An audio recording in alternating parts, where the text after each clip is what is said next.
महाशिवरात्रि विशेष कथा। जब महादेव भेष बदल कर आए। कहते हैं महाशिवरात्रि की रात केवल पूजा की रात नहीं होती, यह परीक्षा की रात भी होती है। इस रात महादेव स्वयं धरती पर आते हैं, लेकिन पहचान में नहीं आते। कभी साधु बनकर, कभी भिखारी बनकर, कभी एक साधारण मनुष्य बनकर। आज मैं आपको सुनाने जा रही हूँ एक ऐसी सच्ची भक्ति की कथा जिसमें महादेव ने एक भक्त की परीक्षा ली और पूरी दुनिया को सिखाया कि भक्ति क्या होती है। बोलिए हर हर महादेव। गरीब विधवा माँ। एक छोटे से गांव में एक वृद्धा विधवा माँ रहती थी। नाम था गौरी। ना कोई सहारा, ना कोई धन, बस एक टूटी झोपड़ी और मिट्टी का छोटा सा शिवलिंग। हर दिन वह नदी से जल लाती, बेलपत्र ढूंढती, शिवलिंग पर चढ़ाती, ओम नमः शिवाय जपती। गांव वाले उसका मजाक उड़ाते थे। अरे गौरी, क्या मिला तुझे इस पूजा से? वह मुस्कुराती और कहती, मुझे मेरे शिव मिले हैं, मुझे और क्या चाहिए। परीक्षा की रात, महाशिवरात्रि की रात थी। गांव में भव्य आयोजन हो रहा था। बड़े मंदिर में रोशनी, मिठाई, सजावट। लेकिन गौरी के पास कुछ भी ना था। उस दिन उसके पास खाना भी नहीं था।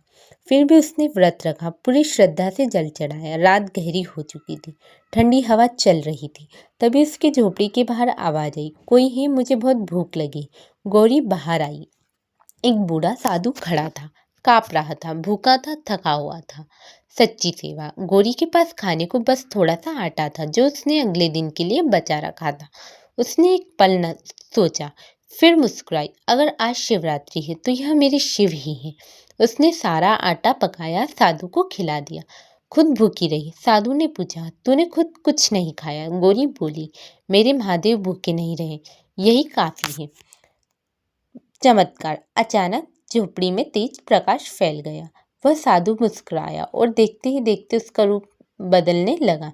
जटाएं, नीलकंठ, त्रिशूल, चंद्रमा, स्वयं भगवान शिव प्रकट हो गए। गौरी की आंखों से आंसू बहने लगे। वह चरणों में गिर पड़ी। शिव बोली, गौरी, आज तूने व्रत से बड़ी पूजा की है। तूने मुझे पत्थर में नहीं, जीव में पहचाना है। तूने मुझे भूखे साधु में देखा। इससे बड़ा भक्त कोई नहीं। संदेश। शिव बोली, लोग मंदिर सजाते हैं लेकिन मन नहीं सजाते। लोग दूध चढ़ाते हैं लेकिन किसी भूखे को नहीं खिलाते। सच्चा शिवरात्रि वही है जहाँ करुणा हो, सेवा हो और सच्चा प्रेम हो। गौरी की झोपड़ी महल नहीं बनी, लेकिन उसके हृदय में शांति भर गई। उसे मोक्ष का आशीर्वाद मिला। भावनात्मक समापन। तो मेरे प्रिय भक्तों, अगर आप इस महाशिवरात्रि किसी भूखे को भोजन करा दें, किसी दुखी को सहारा दे दे, किसी गरीब की मदद कर दे, तो समझिए आपने शिवलिंग पर जल ही नहीं, स्वयं महादेव को प्रसन्न किया। क्योंकि शिव केवल कैलाश में नहीं रहते, वो हर जीव में बसते हैं। अगर आज कोई आपके दरवाजे पर मदद मांगे